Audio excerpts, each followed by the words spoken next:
اور اسی طرح کا واقعہ ابو عبید رضی اللہ کا مشہور آپ سب نے سنا ہوگا. رسول اللہ صلی اللہ علیہ وسلم نے ان کو کھانا پکانے کا حکم دیا. جب وہ بکری کو پکا لائے تو رسول اللہ صلی اللہ علیہ وسلم نے کہا شانہ پکڑا، یعنی بادو پکڑا. پچھلی والوں کو ٹانگیں اور اگلے والوں کو بادو کہتے ہیں عربی میں. بادو پکڑا، شانہ پکڑا. اس نے رسول اللہ کو عطا کیا. تھوڑی دیر بعد کہا پھر پکڑا، پھر عطا کیا. کہا پھر پکڑا. وہ صحابی ابو عبید کی روایت کے اندر یہ بات موجود ہے، کہنے لگے اللہ کے رسول بکری کے شانے ہوتے کتنے ہیں؟ 2 ہی تو ہوتے ہیں. 2 تو میں آپ کو دے چکا ہوں. رسول اللہ صلی اللہ علیہ وسلم مسکرانا شروع ہو گئے. کہا بات یہ ہے اللہ کی قسم اگر تو ہاتھ ڈال کے پکڑاتا جاتا اور میں مانگتا چلا جاتا تو یہ شانے ختم نہ ہوتے. یہ نبی کی شان ہے، یہ نبی کا مقام ہے. اور خود صحابہ بیان کرتے ہیں، عبداللہ ابن مسعود کی حدیث کے اندر بھی یہ بات موجود ہے، ہم رسول اللہ صلی اللہ علیہ وسلم کی زندگی کے اندر کھانے سے تسبیحات سنا کرتے تھے. کھانا جو رسول اللہ صلی اللہ علیہ وسلم کو پیش ہو رہا ہوتا تھا، وہ کھانا جب تسبیح کر رہا ہوتا تھا، ہم ان تسبیحات کو بھی رسول اللہ صلی اللہ علیہ وسلم کے دور میں سن لیا کرتے تھے. اور جابر بن عبداللہ کا وہ مشہور واقعہ ہے، کہنے لگے کہ میرے والد تو شہید ہو گئے، میری 6 بہنیں تھیں. 6 بہنیں. اب 6 بہنیں تھیں، ان کے بھی شادی کے اخراجات، ان کی بھی شادیاں کرنی، ان کے بھی سارے معاملات کو سر انجام دینا. میرے پر بہت بڑا قرضہ تھا میرے والد کا، میرے اوپر بھی قرضہ، میری بہنوں کے معاملات بھی، اور قرض لینے والے مجھے تنگ کر رہے تھے. اب میرا چھوٹی سی ایک فصل تھی، چند کھجوریں اس میں سے پیدا ہوئیں. میں رسول اللہ صلی اللہ علیہ وسلم کی بارگاہ میں آ گیا اور کہنے لگا اے اللہ کے رسول، میرا تو قرض سال بیت جائیں، یہ جتنی فصل کی پیداوار ہوئی ہے 1 سال نہیں، 2 سال نہیں، 10 سال بھی یہی پیداوار ہوتی رہے، میں تو قرض ادا نہیں کر سکوں گا. تو میرے لیے کوئی سد باب کیجئے، کوئی مدد کیجئے، کوئی ہیلپ کیجئے، کوئی کسی کو کہیے یا کچھ بھی کیجئے. رسول اللہ صلی اللہ علیہ وسلم مسکرانا شروع ہو گئے. کہا کھڑے ہو جا، چل مجھے اپنے باغ میں لے کے چل. اب جابر بن عبداللہ کہتے ہیں رسول اللہ صلی اللہ علیہ وسلم کو جب میں قرض خواہوں کے پاس جنہوں نے مجھ سے قرض لینا تھا میرے ساتھ رسول اللہ کو آتے دیکھا تو ان کی پیشانیوں پہ بل پڑ گئے کہ یہ اب سفارش کروا لے گا. اور رسول اللہ کو انکار کرنا تو بڑی مشکل کی بات ہے. رسول اللہ کی عزت احترام تو موجود ہے. تو کیا میرے جنہوں نے میرے سے قرض لینا تھا نا ان کی پیشانیوں پہ بل آ گئے اور وہ مجھے گھورنے لگے کہ یہ تو نے کیا حرکت کی ہے؟ اب قرض ادا کرنے کا ٹائم آ گیا ہے، فصل تیری پک گئی ہے، اب تو رسول اللہ صلی اللہ علیہ وسلم کو سفارشی لے کے آتا. مراد یہ ہے. کہا رسول اللہ صلی اللہ علیہ وسلم نے ان کھجوروں کے ڈیر کے ارد گرد چکر لگایا، اللہ رب العزت سے دعا کی اور کہا جابر تولنا شروع کر، ایک ایک قرض دار کو بلاتا جا اور ان کو دیتا جا. کہا ایک آیا، قرض کو ادا کر دیا اور کھجوروں کے ڈیر میں ایک کھجور کی کمی واقعہ نہیں ہوئی. دوسرا آیا، تیسرا آیا، چوتھا آیا، یہاں تک کہ میں نے اپنا سارا قرض انہی کھجوروں سے اتار دیا. اور میں یہ چاہتا تھا بس قرض ہی اتر جائے، لیکن اللہ کی قسم اس سے زیادہ ڈیر میرے پاس موجود تھا جو پھر میں 6 بہنوں میں تقسیم کر کے ان کے بھی اخراجات کو پورا کر سکتا.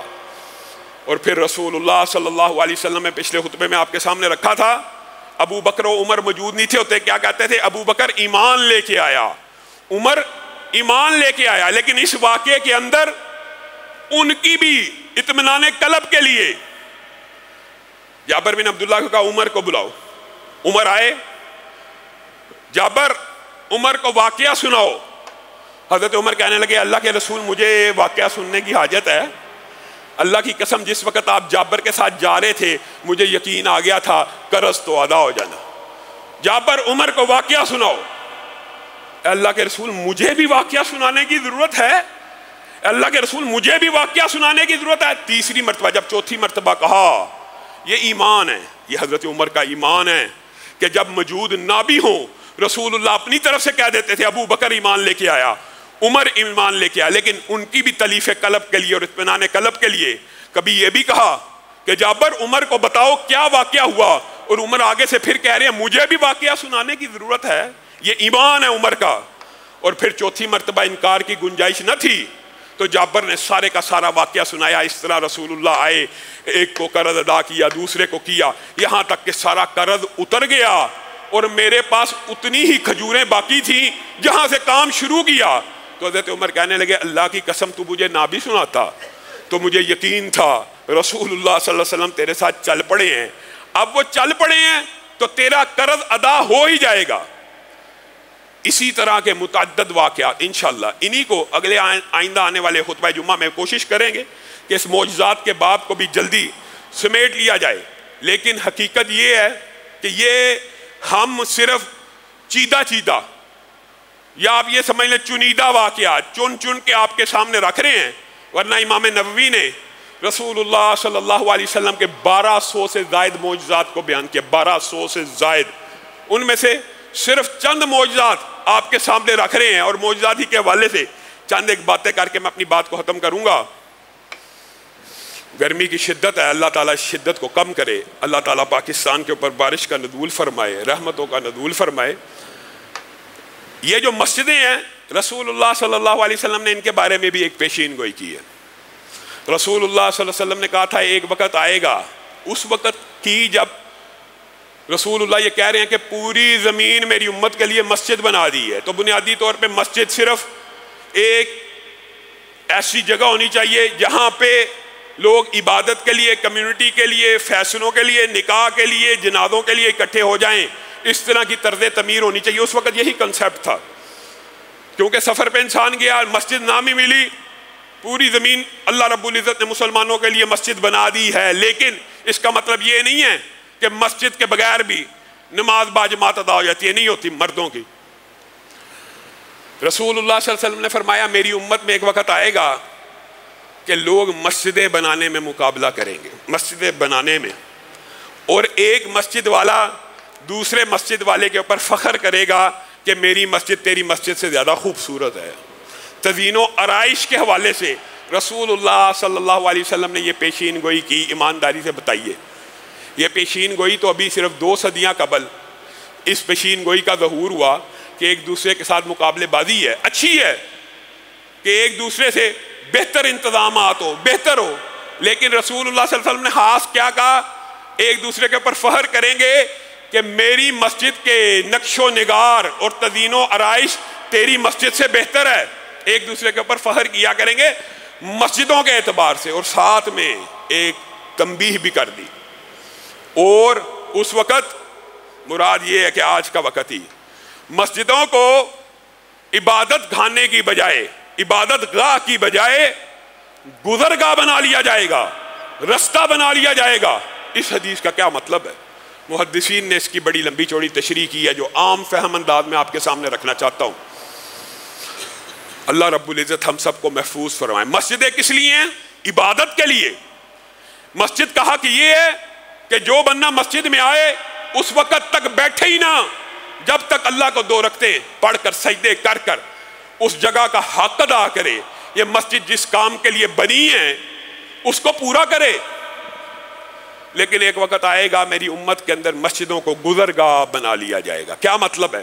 مسجد تو بندہ آیا ہے لیکن 2 رکعتوں کو ادا نہیں کیا، کیا کر رہا ہے؟ اپنے کام سے لیے آیا تھا، الیکٹریشین تھا، آیا اے سی کو ٹھیک کیا چلا گیا، نہ 2 رکعتوں کو ادا کیا، نہ 2 رکعتیں پڑھی، نہ مسجد کا حق ادا کیا۔ سینٹری والا تھا، آیا کام کر کے چلا گیا، پینٹ والا تھا، آیا کام کر کے چلا گیا، لکڑی والا تھا، آیا کام کر کے چلا گیا۔ آپ اور میں مسجد میں آئے، فتویٰ لیا، علماء سے گفتگو سنی، آئے اپنا کام کیا چلے گئے، مسجد کا حق ادا نہ کیا۔ مسجد کا حق یہ ہے تحیۃ المسجد، مسجد کا حق یہ ہے جب مسجد میں داخل ہو جائے بندہ تو اس کے اندر 2 رکعتیں نماز بھی پڑھ لے، گزرگاہ نہ بنائے، اپنے کاموں کے لیے صرف استعمال نہ کرے کہ نکاح پڑھایا، نکاح کے لیے آئے، نہ نماز پڑھی نہ رکعتوں کو ادا کیا، پڑھا کے چلے گئے۔ اور ہماری مسجد میں تو بعین گزرگاہ والا معاملہ بھی موجود ہے۔ ساتھ والی سوسائٹی کے لوگ آتے ہیں، ان بیچاروں کو وہ رستہ لمبا لگتا ہے، وہ یہاں سے صرف گزر کے چلے جاتے ہیں۔ یہ تنبیہ ہے، یہ وعید ہے۔ اس حدیث کے اندر وعید موجود ہے کہ مسجدوں کو گزرگاہ مت بنائیے۔ مسجد میں اگر داخل ہوں تو کم از کم اس کا حق ادا کر لیجئے، کچھ سبحان اللہ پڑھ لیجئے، کچھ اللہ اکبر پڑھ لیجئے، کچھ لا الہ الا اللہ پڑھ لیجئے، کچھ الحمدللہ پڑھ لیجئے۔ اللہ رب العزت جو کہا گیا، جو سنا گیا، اس کو سمجھنے کی توفیق عنایت